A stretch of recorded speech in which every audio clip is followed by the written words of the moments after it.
Ask yourself a couple of questions. Do you make it into the end zone consistently? Do you win gunfights consistently? Are you picking up your loadout every game? And what are you playing for? To kill? To win? Regardless of your answers, today's video will optimize every single category. Today, we're talking how to increase your win rate, and more importantly, how to use the zone and its pulls to your advantage when playing Warzone. Let's get into it. To start the video off, I've made a cheat sheet as I normally do just in case you don't have enough time to watch the video. This map shows off some of my favorite spots to hold depending on the zone. Imagine the zone pulls into the top left of the map, you'd be able to check the sheet and know which buildings you could potentially hold that would be favorable to you and your team.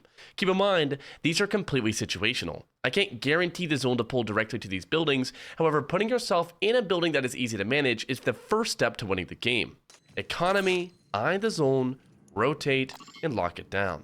Step 1 is economy. Start your game off hot or cold, I don't care. What I do care about is you having money after your initial drop. If you land more aggressive, land on a team early and knock them all out to ensure a small fortune. If you play a little bit slower, land on a contract like a scavenger or a most wanted, or pick up a few caches around your drop spot, found from this map. If you want a more in-depth cache guide where I go over every single cache location on the map, check out my cache guide video found down below. Now that you have a little money, spend it on these three things in order. Number 1 is your loadout drop, which will be 7.5k in solos, 10k in duos, 12.5k in trios, and 15k in quads. Having a loadout is essential to your progression in the early game. If you want to consistently win or increase your win rate, picking up your loadout every single game as fast as possible is the clear method. Number 2 are streaks, UAVs and precisions, exactly. You'll rarely need to buy any other streaks from the buy station other than these two. UAVs can guarantee your rotation, while precision airstrikes can maintain rooftop control, knocking enemies in power positions right off their pedestals. Number 3 are self-revives. These are pretty self-explanatory and are a major part of the game. If you ever get knocked for any reason at all, you'll always find your way back up and back in the action. Now it's time for step number 2, eye the zone. Look for your rotation options. Is there an LTV or an EV you could take? Are there balloons you can use in order to shoot yourself into a power position? What power positions are still in the zone? Are there any that could potentially be in the game until the end game? All of these are questions that eventually your subconscious will learn to answer without too much thought from yourself. This may seem like a hard step for now, but the more you're opening your map and paying attention to your minimap, the easier it'll make the game for you. As my advice, I recommend just keeping tabs on cars and balloons that can potentially allow you to rotate in without much argument from your enemies. At this point, you could either A, rotate into a building you find has the potential to be in the end game, or B, just loot up a little bit more. This could be achieved by killing other players for their loot, or opening a few more loot boxes to ensure you'll have the streaks like UAVs and precisions, and even a self-revive for yourself if you didn't grab one earlier. The more loot you bring into the end game, the better chance you have at winning. As a side note, I know a lot of people ask me how I determine the skill level of a player at just a glance. This is really useful because if you're looking to take a fight, you'll know immediately whether or not you want to take that fight with them and how long it'll take depending on how good they are. This is what I take into consideration when determining if I want to fight against someone or not. What skin they're wearing is the biggest one. If they're wearing a sweaty skin, they're probably pretty good or at least conscious of what's going on around them.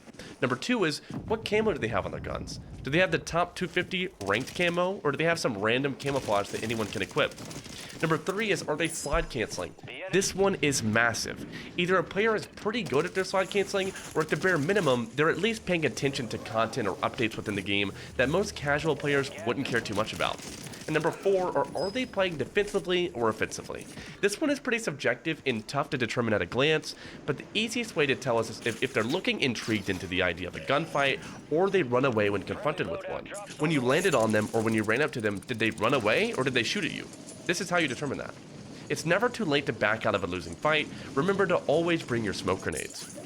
Now that you've killed a few more people or just looted up a little bit more, it's time to make that rotation we were talking about earlier, which leads us into step number 3, rotate. Honestly, this is one of the simplest steps of the whole process. Optimally by now, you've amassed a small fortune of UAVs and some more trinkets that will aid in your efforts into making it into a building of your choice. Pop a UAV, hit a balloon, or hop in an LTV and head that direction.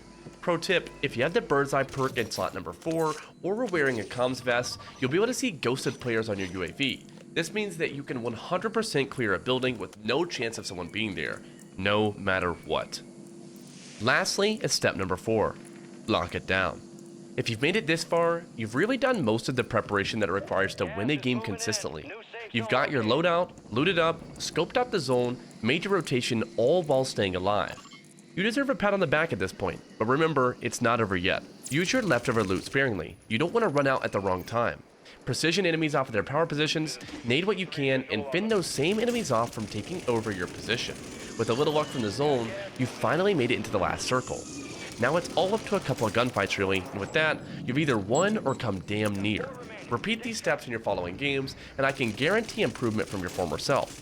If you did enjoy the video today, make sure to drop a like and a comment down below, and don't forget to send this video to your teammates and friends, as they may need to hear the same tips. Enjoy.